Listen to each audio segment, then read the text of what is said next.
I've travelled to London today to meet up with Darren Arcangelo, and he's the exhibition manager for the Subcon Show, which is happening next month.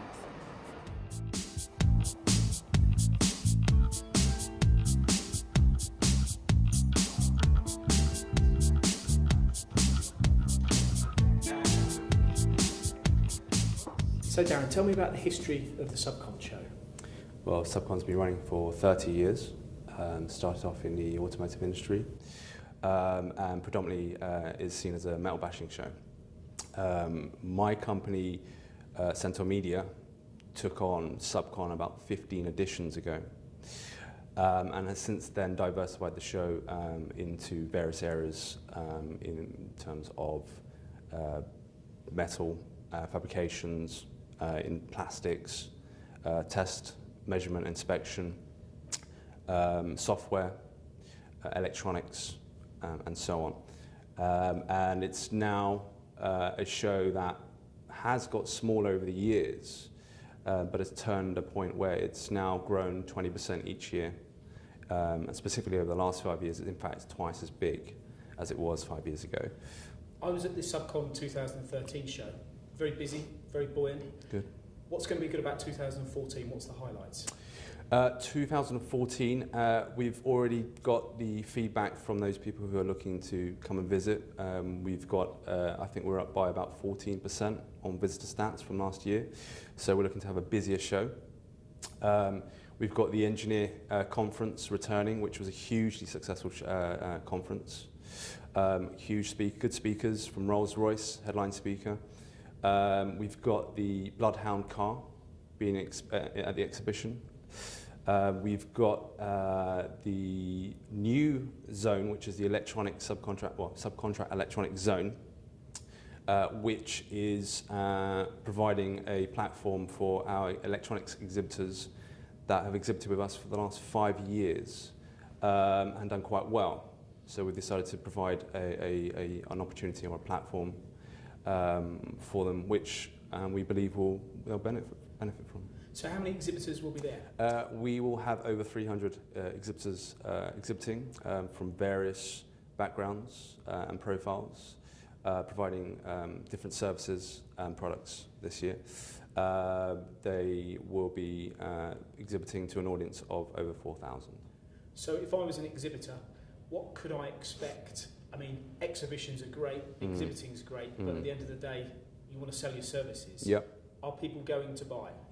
Well, Subcon is the only show dedicated to subcontracting in the UK, and our focus is on buyers and sourcing teams from OEMs downwards. Now, we have an audience which has a purchasing authority of 1.9 billion. That's an open checkbook of 1.9 billion in combined, and they come to the show to buy and source.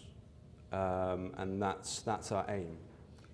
So how many visitors will actually be at the show? We're expecting 4,000 visitors. 84% of those will be the key decision makers from various companies such as Jaguar Land Rover, Rolls-Royce, BAE Systems, Dyson, JCB, Caterpillar, and so on. And a big audience of ours at MTD is the subcontract market, as you know. If I was a subcontract engineer, we talk about the subcontractors that may be exhibiting, but what as a subcontractor about visiting the show, what can he expect to see and benefit from? You'll visit the show because you want to meet some of the best, in fact the best subcontract manufacturing companies in the UK and internationally. 70% of our audience are UK companies. 30% are international companies. They provide services from fabrications to plastic mouldings, electronics, test and inspection companies as well. They will also bring the latest innovations and technologies to the show, so there'll be a learning aspect to that as well. So it sounds like there's a very broad offering at the show. Yeah, we provide services and products to our visitors who come from various sectors, from aerospace, automotive, defence, oil and gas, medical, and so on. And in truth, it's the only show dedicated to subcontract manufacturing of its kind. And we had a conversation outside of this room about the exhibition experience, and I was interested to hear your opinion on the exhibition experience. If you could just explain that again, that would be good. Well, I think exhibitions have evolved over the last few years. I think firstly you do an exhibition because you want to meet people face to face. As a company owner or a sales manager for a company, people want to see you at face value. I think it gives you an opportunity to meet a number of people in a short period of time. These are people who are coming to meet you rather than you chase them.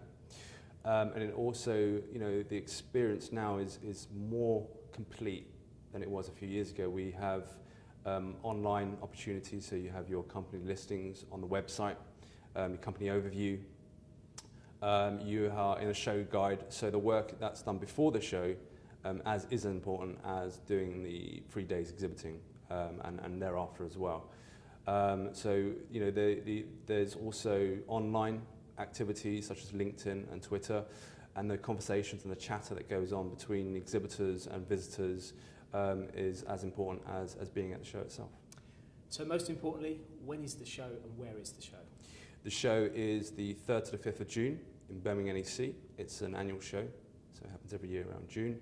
And we're looking to have the best show that we've had, building on the success of last year in 2013 ever. Darren, thanks for your time. Thank you. So I've been hearing a lot, Andy, about the engineer conference at the Subcon Show next month. Yeah. You head up the team. Can you tell us a little bit about what we can expect to see? Yeah, well, we ran the engineer conference the first time last year on 2 days. It was a great success. So we now extended it to 3 days, and we built on the things that people said they really liked to bring more of that into it. And the top line of what it's all about, essentially, it's the hot topics, hot issues, big ideas. So we've got really top-level keynote speakers from companies like Siemens, Rolls-Royce, Pratt & Whitney, HS2 Rail Link. Then on top of that, we've got another layer, which is we're calling show and tell sessions, where we're focusing on some of the most exciting and innovative stories in engineering today. So we've got, for example, we've got the story of how Airbus are putting a rover on Mars. And we've got Abby Hutty, who was last year's IET Young Women Engineer of the Year, talking about how that's coming together. We've got a guy called John Lawson talking about recreating Bugatti's only aeroplane, which was built in the 1930s, never flew. It's beautiful. It's an iconic Art Deco plane, bright blue, twin propellers, great. And he's talking about how they remade it. We've also got a guy from BAE Systems talking about how they applied high technology to sporting excellence, so how they use wind tunnels to hone wheelchairs and train taekwondo experts. So it's a really good, entertaining experience as well as an inspiring and, of course, an educational experience.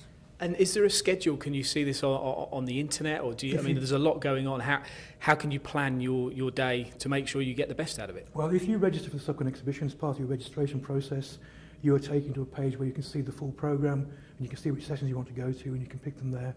And it's free to attend, and we look forward to seeing you there. And remind us of the dates? It's from the 3rd to the 5th of June at the NEC in Birmingham. Thanks, Andy. Thank you.